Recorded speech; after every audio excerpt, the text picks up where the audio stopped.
Iman tanpa ilmu seperti lentera di tangan bayi.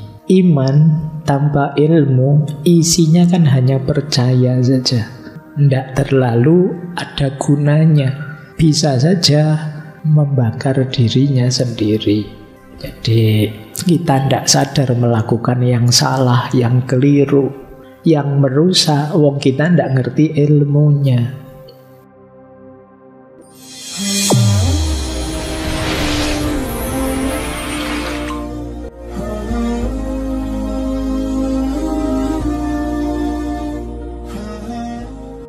Assalamualaikum warahmatullahi wabarakatuh. Bismillahirrahmanirrahim. Penghalangnya kebahagiaan. Apa sih yang membuat orang tidak bahagia? Yang pertama, kata Hamka, orang merindukan yang dia tidak punya. Saya pakai kalimat yang dia tidak punya ya, karena kalau setia dengan kata-kata itu merindukan yang tidak dimiliki, khawatirnya asosiasimu kemana-mana. Jadi ini uraiannya sederhana. Kalau di Hamka itu, manusia itu biasanya cenderung menginginkan apa yang belum dia ketahui, yang belum dia miliki. Sudah punya yang luar biasa di rumahnya misalnya, punya mobil ini, mobil itu, misalnya sangat kaya raya, itu yang sudah dia miliki ya sudah, tidak jadi pikiran. Yang ada di pikirannya apa? Apa yang belum dia miliki. Itu cirinya manusia sudah. Padahal syaratnya bahagia itu kemampuan kita mensyukuri apa yang sudah kita miliki. Dan itu terjadi kalau kita menghargai apa yang sudah kita miliki. Kadang-kadang yang sudah kita miliki tidak kita hargai, justru kita menginginkan yang di luar kuasa kita. Itulah sumbernya ketidakbahagiaan. Hamka mencontohkan Rockefeller itu juragan minyak Amerika, kaya raya. Sekarang banyak funding foundation atas nama dia memberi beasiswa. Beliau ini milioner, kekayaannya banyak, hidup sampai umur 97 tahun. Satu ketika beliau menyatakan, saya tidak ingin apa-apa, saya cukup ingin usia saya sampai 100 saja. Ini beliau ngomongnya waktu usia 97 itu. Dan tidak lama setelah itu meninggal. Jadi dia menginginkan 3 tahun sampai 100 yang tidak ada, lupa mensyukuri 97 tahun di mana dia hidup kaya raya, sukses, milioner dan lain sebagainya. Jadi ini salah satu contoh bahwa bahagia itu justru dengan menghargai yang kita miliki, bukan sibuk mikir yang tidak kita miliki. Kalau orang Jawa bilang urip kuwi wang sinawang. Kita selalu melihat betapa enaknya orang lain, betapa bahagianya orang lain, betapa suksesnya orang lain. Padahal kita juga, orang lain melihat kita begitu. Nanti misalnya ada yang kerjanya di rumah, itu yang kerjanya keluar-keluar bilang, enak ya sampean kerja santai di rumah. Nanti yang kerja di rumah juga begitu, enak sampean bisa keluar-keluar, saya bosen di rumah terus. Orang itu selalu melihat yang lain lebih bahagia dari dirinya. Nah, ini penghalang kebahagiaan nomor 1. Berarti apa? Untuk bahagia cukup kita syukuri, kita hargai, kita nikmati apa yang kita miliki saat ini, apapun itu. Yang kedua, penghalang kebahagiaan lagi adalah akal yang sering salah. Jadi akal yang tersesat, akal yang khilaf, akal yang keliru itu membuat kita tidak bahagia. Disitulah gunanya oleh Allah kita diberi banyak fasilitas tuntunan, baik dalam bentuk kitab suci, baik pendampingan langsung oleh para nabi, dan lain sebagainya. Jadi orang tidak bahagia kalau akalnya tidak sehat, tidak waras, atau tidak pinter. Berarti apa? Jangan berhenti belajar dan atasi keterbatasan akal itu. Kalau memang pikiran kita tidak nyampe, ada petunjuk yang sudah jadi, yaitu Al-Quran atau sunnahnya Nabi. Itu kan petunjuk yang sudah jadi.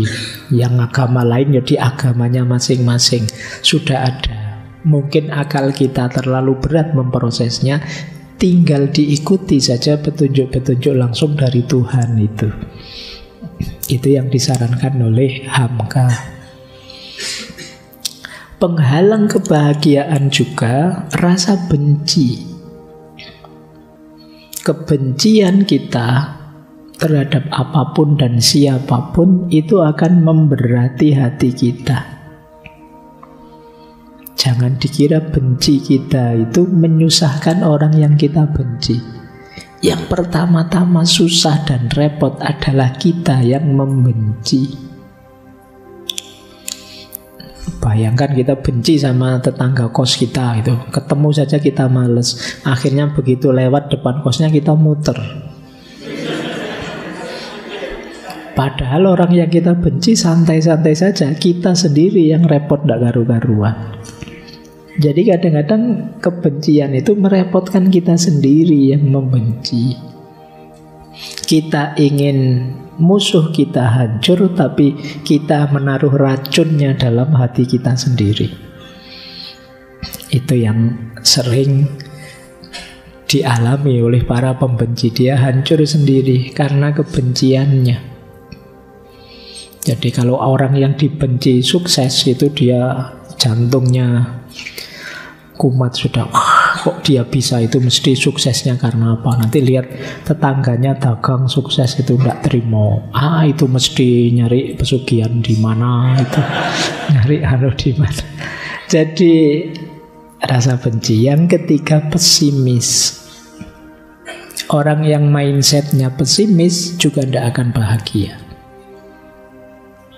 Jadi orang pesimis itu kan lihat jeleknya saja, padahal dapat anugerah loh, tapi dia mikir jeleknya. Alhamdulillah sekarang sudah lulus, selamat ya. Alah, selamat apa? Kamu menyelamati saya nganggur apa? Ndak ono syukur Jadi meskipun sudah dapat anugerah, jelas-jelas dapat kenikmatan, tapi kita sendiri ingkar karena mindset kita, mindset pesimis. Kemarin di awal-awal sesi itu kan kita membahas bedanya orang optimis dengan pesimis. Mindset yang paling merepotkan. Orang pesimis itu dihibur tidak bisa, dibujuk tidak bisa. Pikirannya terlanjur pesimis. Merasa tidak mampu, merasa tidak bisa. Wong temannya sudah lah, tidak apa-apa. Nanti keliru pun kita maklum. Enggak, saya tidak bisa. Ya sudah. Mindsetnya pesimis, susah bahagia orang pesimis.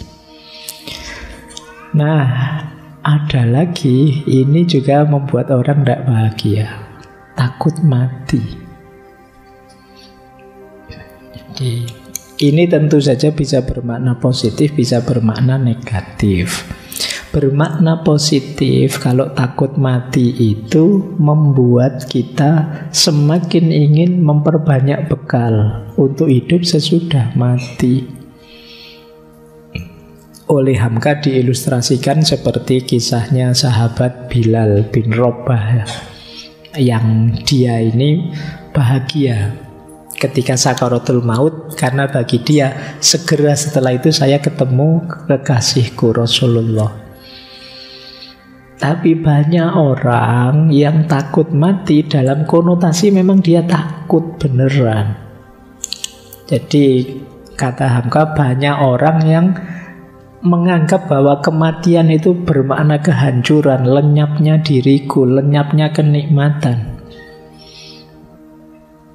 Aduh Pak, saya belum kerja, belum nikah, kalau mati nanti belum tahu rasanya. Kan ada yang begitu. Ada yang, wah ini nanti motor saya, mobil saya, rumah saya gimana? Khawatir lenyapnya nikmat. Ada yang takut Pak, sakit kan Pak mati itu. Kata Hamka, ada orang menganggap kematian itu penyakit yang hebat. Padahal mati itu bukan penyakit. Kalau penyakit ada obatnya, kalau kematian tidak ada. Mati ya mati saja. Kan tidak ada dicariin obat, kan tidak ada, ya mati sudah selesai. Ini menghalangi kebahagiaan. Maka menurut Hamka ada logika yang kebalik-balik orang-orang itu. Kata Hamka begini, lebih banyak orang menghadapi kematian di atas tempat tidur daripada orang mati di atas pesawat. Tetapi kenapa lebih banyak orang takut mati ketika naik pesawat daripada naik tempat tidur? Kita kan sering begitu mikirnya. Kematian itu bisa kita temui di mana saja kok. Wah saya takut Pak naik kereta, kemarin kecelakaan. Takut naik kereta. Lebih banyak orang yang meninggalnya di atas tempat tidur. Kok kamu tidak takut kalau malam hari mau tidur naik tempat tidur? Ini kan sindiran bahwa ngapain sih takut mati? Kematian itu sesuatu yang pasti. Satu-satunya yang pasti di antara semua yang tidak pasti dalam hidup kita adalah kematian. Takut mati boleh, tapi dalam rangka memperbaiki diri, menambah bekal hidup sesudah mati. Ini melanjutkan tentang takut tadi ya. Yang sumber orang tidak bahagia juga banyak ketakutan yang lain. Kata Hamka begini, jangan takut jatuh, karena yang tidak pernah memanjatlah yang tidak pernah jatuh. Jangan takut gagal, karena yang tidak pernah gagal hanya orang-orang yang tidak pernah melangkah. Jangan takut salah, karena dengan kesalahan yang pertama kita dapat menambah pengetahuan untuk mencari jalan yang benar pada langkah yang kedua. Tidak usah takut. Apa sih yang kita takuti? Apakah resiko? Resiko paling pahit, paling puncak kan kematian. Dan kematian pun itu sudah ada waktunya. Jadi yuk, ketakutan jangan sampai menghalangi kebahagiaan kita. Ini dulu pernah kita bahas khusus, philosophy of fear. Bagaimana kita memahami dan menata rasa takut dalam diri kita. Oke, saya tambah beberapa kunci kebahagiaan. Ini mungkin teman-teman nanti untuk bahan merenung ya ke belakang. Kata Hamka begini, orang bahagia tandanya dia serius dalam hidupnya. Banyak orang yang cuek dalam hidupnya. Tadi saya bilang banyak orang, apa saya mengalir saja. Hidup dijalani begitu saja kayak autopilot. Kata Hamka ini sindirannya keras ini. Kalau hidup sekedar hidup, babi di hutan juga hidup. Kalau bekerja sekedar bekerja, kera juga bekerja. Bedanya apa dengan manusia? Manusia punya makna, punya amanah dalam hidup. Jadi jangan sekedar hidup, jangan iseng. Allah menciptakan kita itu sangat serius, tidak untuk main-main. Mari kita jalani juga dengan serius. Jangan pernah merobohkan pagar tanpa mengetahui mengapa didirikan. Jangan pernah mengabaikan tuntutan kebaikan tanpa tahu keburukan yang Anda dapat.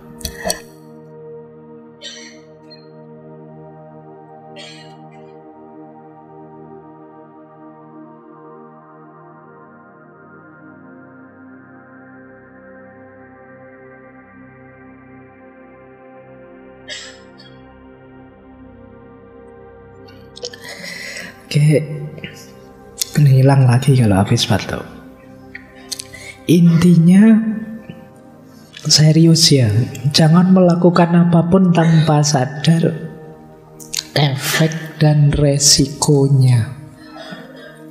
Ini kunci pertama, karena melakukan sesuatu tanpa sadar itu membuat kita menyesal pada akhirnya.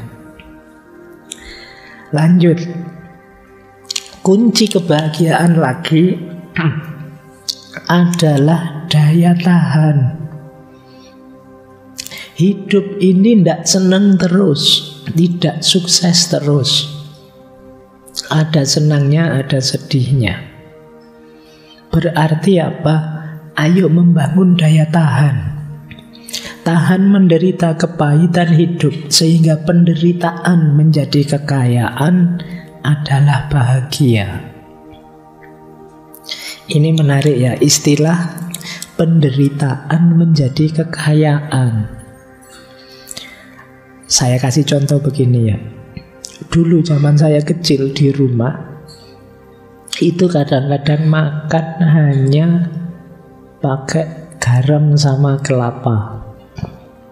Saat itu kan rasanya menderita, lihat teman yang lain makan dengan lauk yang enak-enak. Tapi saat ini pengalaman makan itu jadi kekayaan saya, jadi kekuatan saya. Kamu bisa bawa makan hanya kayak gitu. Saya bisa dan pernah melakukannya. Itu yang disebut penderitaan jadi kekayaan. Kalau kalian orang hebat, misalnya kayak tadi urusan pasangan hidup, wah saya itu pak, siapa saja yang saya mau pasti tidak nolak kalau sama saya. Oh kalau kayak gitu kamu miskin, pengalamanmu hanya pengalaman diterima. Kalau saya lebih kaya. Pengalaman saya tidak hanya pengalaman diterima. Sebelum diterima itu saya ngalami ditolak lagi, saya lebih kaya. Itu yang disebut penderitaan sebagai kekayaan. Orang yang bisa memposisikan penderitaan sebagai kekayaan, dia akan kuat dan mudah bahagia. Kemudian ada lagi begini. Sebesar-besar atau seberat-berat urusan jangan dihadapi dengan muka berkerut. Kerut muka itu sendiri akan menambah lagi kerut pekerjaan. Jadi ada kesulitan apapun, jangan terlalu diambil hati, jangan baper. Yang membuat muka kita berkerut, karena kerutan di muka itu jangan dikira menyelesaikan masalah, nambah masalah. Tambah stres kita, tambah depresi. Jadi iya wajar manusia itu ada masalah. Siapa sih orangnya yang tidak ada masalah? Kadang-kadang kita kecewa, kadang-kadang yang kita inginkan tidak terwujud. Tidak apa-apa. Sunnatullahnya orang hidup memang begitu. Dan itu tidak hanya kita, semua orang. Dan lebih banyak orang yang penderitaannya tidak seberat kita. Jadikan itu kekayaan. Jangan suka mendramatisasi masalah. Itu yang disebut nambah kerut tadi loh. Walah masalah sepele kayak gitu aja, kayak mau kiamat aja kan gitu. Wong sekedar sandal putus saja misalnya, waduh sandalku kok putus ini, wah ini nanti kalau jalan gimana, kalau lewat aspal nanti kakiku hitam ini, wah kalau kakiku hitam ya panjang kayak kenapa, ya biasa saja. Suka mendramatisir. Jadi daya tahan terhadap penderitaan bisa jadi salah satu kunci kebahagiaan. Lanjut. Nah, di antara kunci bahagia lagi adalah kemampuan kita menghidupkan ilmu. Teman-teman ini kan wawasannya luas, ngerti macam-macam. Pengetahuan kita yang banyak akan membahagiakan kalau kita bisa mengamalkannya. Kadang-kadang ketidakmampuan mengamalkan itu menjadi beban tersendiri buat kita. Jadi ilmu dan amal harus setara. Ada kalimat begini dari Hamka ya. Tentang ilmu yang pertama, iman tanpa ilmu seperti lentera di tangan bayi, namun ilmu tanpa iman bagaikan lentera di tangan pencuri. Iman tanpa ilmu isinya kan hanya percaya saja, nggak ngerti dasarnya, nggak ngerti argumennya. Itu seperti lentera di tangan bayi, nggak terlalu ada gunanya. Bisa saja nyenggol dirinya sendiri, membakar dirinya sendiri.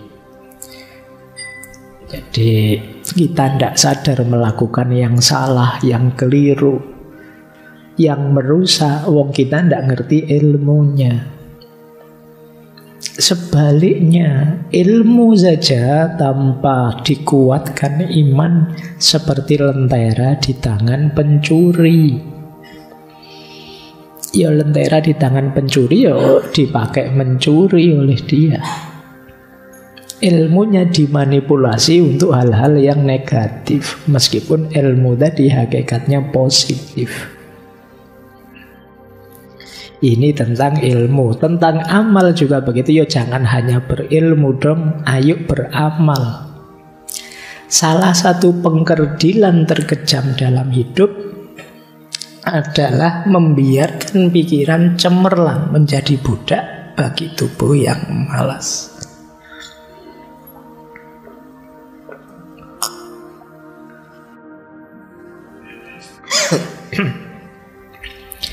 Jadi jangan malas, hidupkan ilmumu. Kalian akan bahagia.